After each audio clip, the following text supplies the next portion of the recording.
ne dafa fekk doomam ju toll ci ñaar fukki at doomam ju jigéen mu may ko góor goo xam ne am na juróom ñaar fukki at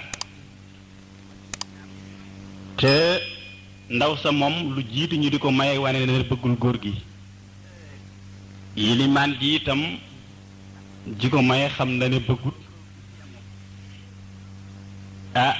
ñu may ko ko léegi bi may gi amee nag ci anam googu kon ndaw sa continué ne di mooy yàlla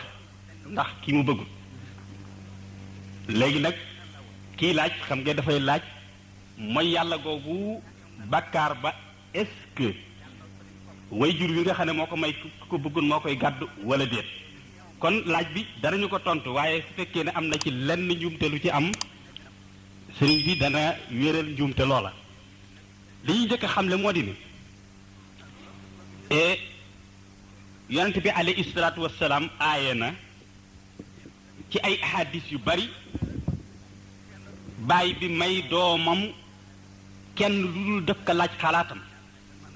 moo xam doom ji ku sëyi woon ba dellu si la wala ku mës a sëy même yëmut ci loolu mais yonent bi wax nanu yan màndarga mooy wane bu fekkee ne xale bu sëyeegul la ne nangu na wala nanguwul ñaareel bi am na beneen hadis boo xam ne hadis bu wér la Sahihul Buxaari yu ak Muslim yu andi nañ ko ci koo xam ne dafa mayan doomam koo xam ne bëgg ko doom ja ñëw ci yonent bi alayhi salaatu wassalaam laaj ko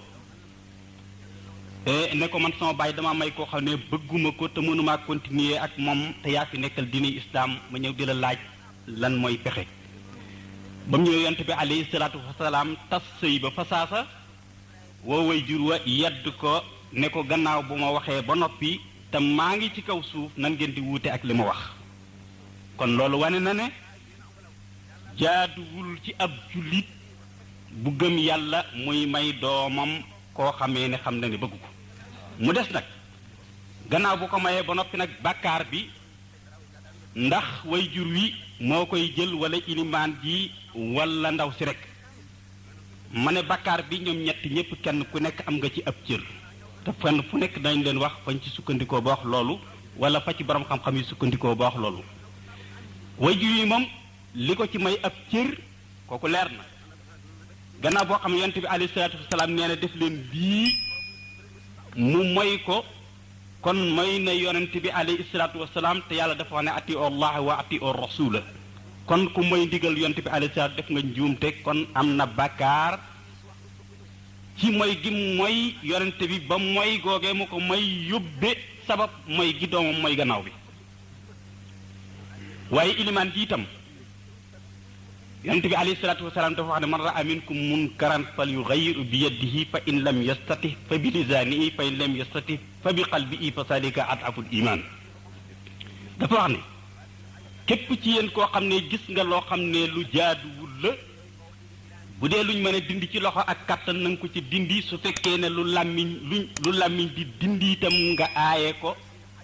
ci aaye yoon wu leer amma su fekkee ne mënoo koo dindi ci sa loxo wala sa kàttan mënoo koo dindi ci saw làmmiñ na nga ko dindi ci sa xol te ni nga koy dindee ci sa xol mooy na nga ko ñaawlu te jàpp ca sa bopp bul ca dugg kon nag gannaaw boo xamee ne yonent bi alayhi salaatu wassalaam dafa aaye ne bu leen mayee jënn jigéen lu dul da ngeen a diisoo ak moom ba xam d'accord na ca may ga wala déet kon kay yilimaan ji su gisee bàyyi bu bëgg a xëtt ndigalu rasulullah loolu di maye doomam joo xam ne doom ja bëggut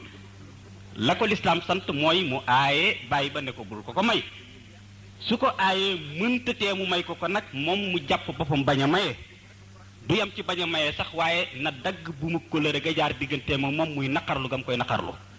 kon nag su deful loolu lépp lu may participer ca maye ga te xam ne doom ji bëggul xët na ndigal yàlla xët ndigal yonent bi alayhi salaatu wasalaam comme am na bàkkaar en tant que ilimaan amaa nag xale bi ci boppam gannaaw boo xam ne mooy mu kàllafum jëmm la moo xam ne ab juddit la bu jigéen yàlla sant ko tere ko kon bu demee ba mesure yàlla tere ko ak mooy yàlla kon dëgg la baayam kat tooñ na ko ci may ko kum ko bëggut ilimaan ji tooñ na ko may ko kum bëggut waaye nag loola du